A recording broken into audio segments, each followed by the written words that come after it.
Hey guys, bonjour la famille, j'espère que vous allez bien parce que moi je me porte à merveille et si ça ne va pas, je sais que ça va aller par la grâce de Dieu parce qu'aucune situation n'est constante. Aujourd'hui je suis là avec un sujet, une astuce beauté. Je vais vous montrer comment est-ce que je change ma couleur de cheveux du noir au blonde, du noir au grey. Bon, en fait, ça dépend de ce que je veux comme résultat. Mais avant de commencer, je voudrais dire aux anciens que merci vraiment pour ce que vous faites. Malgré mon absence, j'ai été vraiment longtemps j'étais absente. Vous avez continué à grandir notre famille aussi. C'était pas vraiment à grande échelle, mais c'est petit à petit. Je vous remercie en tout cas. Et pour le nouvel, moi c'est Julie la Baronne. Sur notre plateau, sur ma chaîne, on parle de tout en tout cas, on se sent libre en tout cas. Exprimez-vous, donnez vos commentaires, donnez vos suggestions. Vous êtes en tout cas les bienvenus et faites comme chez vous, mais n'oubliez pas que vous êtes chez moi.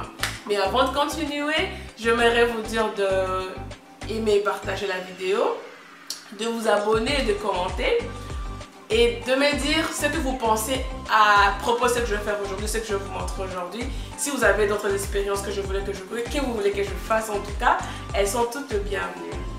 La vidéo que je vais montrer, qui va suivre après, je vais montrer comment est-ce que j'ai changé ma couleur de cheveux du noir au grey. C'est pas en tout cas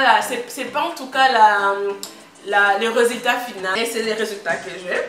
Mais la prochaine, bien sûr, je ferai encore une autre vidéo la prochaine fois pour vous montrer le résultat après avoir mis encore la deuxième fois, une deuxième couche pour avoir vraiment les résultats que je veux. Parce que ces résultats-là, moi, je suis mitigée. C'est comme ça, en fait.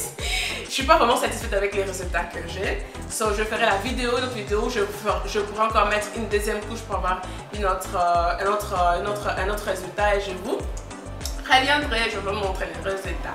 So, ensuite, le processus que je fais et vous me direz en commentaire si vous avez aimé. Vous me direz s'il y a des gens qui sont vraiment spécialistes ou spécialisés dans le hair care. Vous me direz les erreurs que je fais et si vous voulez que je fasse autre chose, si vous voulez que je fasse autre challenge, si vous voulez que je développe certains sujets que vous voulez en tout cas entendre parler. Faites-moi signe dans vos commentaires. Je vous aime, I love you. Mais pour ne pas vous retenir assez longtemps ici, j'aimerais dire que si tu apprécies la vidéo, aime et partage, commente, abonne-toi, partagez dans tous les groupes que vous avez, sur Facebook, sur WhatsApp, en tout cas, partagez pour que celles ou ceux qui veulent en tout cas, qui se posent des questions sur comment est-ce qu'ils peuvent changer de couleur de leurs cheveux, comment est-ce qu'ils peuvent teindre leurs cheveux, qui s'abonnent et qui trouvent quelque chose de plus à leur connaissance. Alors, on y va. Pour commencer, comme je le disais, j'ai besoin du Das Free Bleaching Powder que je vais mélanger avec de l'oxygène. Je prends celui de 12%. Bon.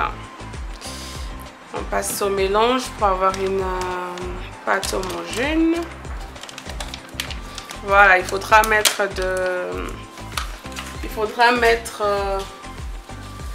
des gants et si possible un masque aussi si vous n'avez pas de mesurette.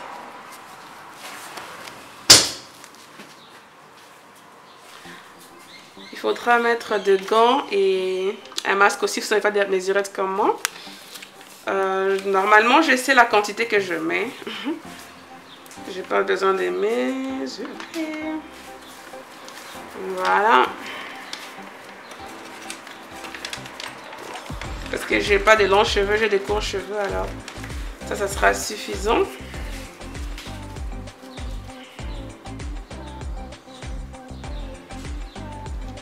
Voilà.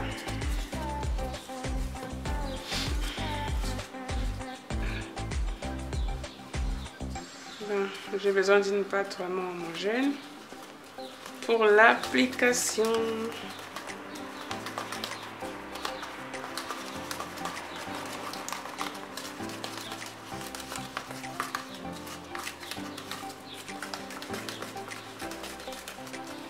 Mais, je vais l'appliquer 2 fois.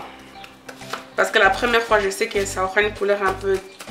Une couleur qui tend vers le jaune. Et je vais appliquer la deuxième fois aussi. Parce que je sais qu'avec la deuxième application, j'aurai la couleur que je veux. Voilà. J'ai ça comme résultat. Je vais l'appliquer sur mes cheveux. Et vous allez voir tout de suite ce que je fais. Et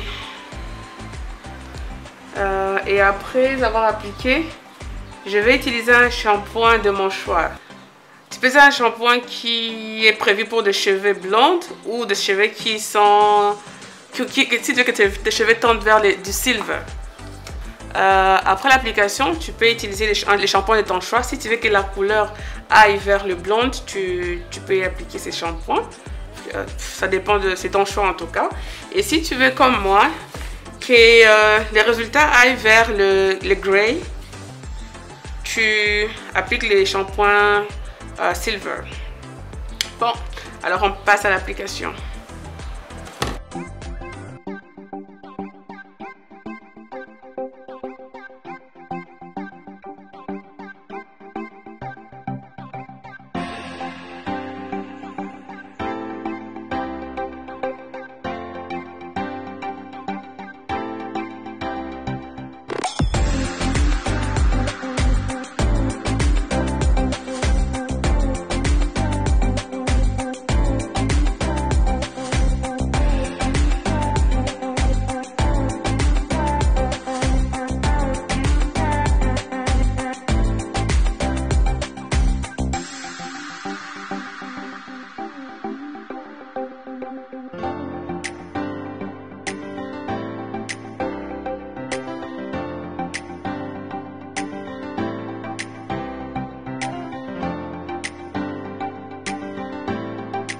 Je voulais juste vous dire aussi qu'avant d'appliquer, si vous avez vraiment une peau sensible, je vous conseillerais de mettre même la pommade juste autour de vos cheveux, parce que pour éviter toutes sortes de brûlures. Et si quand vous voulez mettre les hair bleach, rassurez-vous que vous êtes bien démaquillé, parce qu'il ne faut pas votre peau qu'il y ait les fonds de teint sur votre peau ou concealer ou quoi que ce soit. Il faut que votre peau soit vraiment clean, parce que le fond de teint peut affecter la pigmentation de vos cheveux en fait. Il faut vraiment faire attention. Et quand vous mettez aussi votre déteinte de vos cheveux, en tout cas il faut faire attention. Il faut vraiment mettre la teinture jusqu'à ce niveau que je mis. C'est juste après le cuir chevelu que j'ai mis la teinture, parce que si vous laissez juste au niveau vos cheveux s'arrêtent, vous aurez quelque chose comme, quand vous aurez fini votre travail, les cheveux seront blondes et au niveau de la figure il y aura des cheveux noirs. Alors c'est mieux de déborder juste un petit peu pour qu'il y ait une bonne harmonie. Ou encore, bon en fait, je veux faire 45 minutes et si je veux, je peux aller jusqu'à 1 heure, mais je vais d'abord faire 45 minutes parce que je sais que cette application n'est pas suffisante. Je sais que je vais encore appliquer pour la deuxième fois. Alors je vais me forcer de faire juste 45 minutes, je lave et encore je vais réappliquer et je vous reviendrai quand j'aurai fini tout le process, parce que c'est ce qui est le plus important. Vous voyez la façon dont je mets 45 minutes, après ça je vais faire 45 minutes et après 45 minutes je vais encore remettre. Je vais encore mettre une autre couche, mais je sais que c'est pas conseillé parce que c'est pas healthy pour les cheveux. C'est pas en tout cas conseillé, mais ne faites pas ça à la maison. Vous pouvez encore teindre vos cheveux. Je pense qu'on est que c'est conseillé de teindre 1 semaine ou 2 semaines après. Il y a des périodes où mes cheveux sont très fragiles, d'autres périodes où je sais pas, c'est dit à quoi c'est à mon alimentation. Alors ça, je veux faire une deuxième fois directement. Et si vos cheveux sont tellement très fragiles, ne faites pas ça. Répétez votre teinture 1 semaine ou 2 semaines après. Et une chose encore que je voulais vous dire, en tout cas ça m'a créé de soucis il y a à peu près 2 ou 3 mois je pense. Ne faites pas des erreurs, ne défrisez pas vos cheveux après que vous ayez mis la teinture, parce que ça abîme vraiment, ça casse les cheveux. Parce que j'avais fait cette erreur là. On m'avait conseillé de ne pas le faire, mais en fait je l'ai fait, je pense que c'était 1 semaine après que j'ai défrisé, que j'ai mis la teinture. Et quand j'ai défrisé mes cheveux, ça n'a même pas donné la chance d'1 minute Quand j'ai mis les peignes, tous mes cheveux sont partis. Je vous mettrai la photo, je pense que j'ai la photo dans mon téléphone. Je vous mettrai la photo, vous allez voir à quoi est-ce que je ressemblais. En tout cas, tout était parti. Alors, je prends mon 45 minutes et encore d'autres 45 minutes et je vous reviens pour le résultat final. Bisous!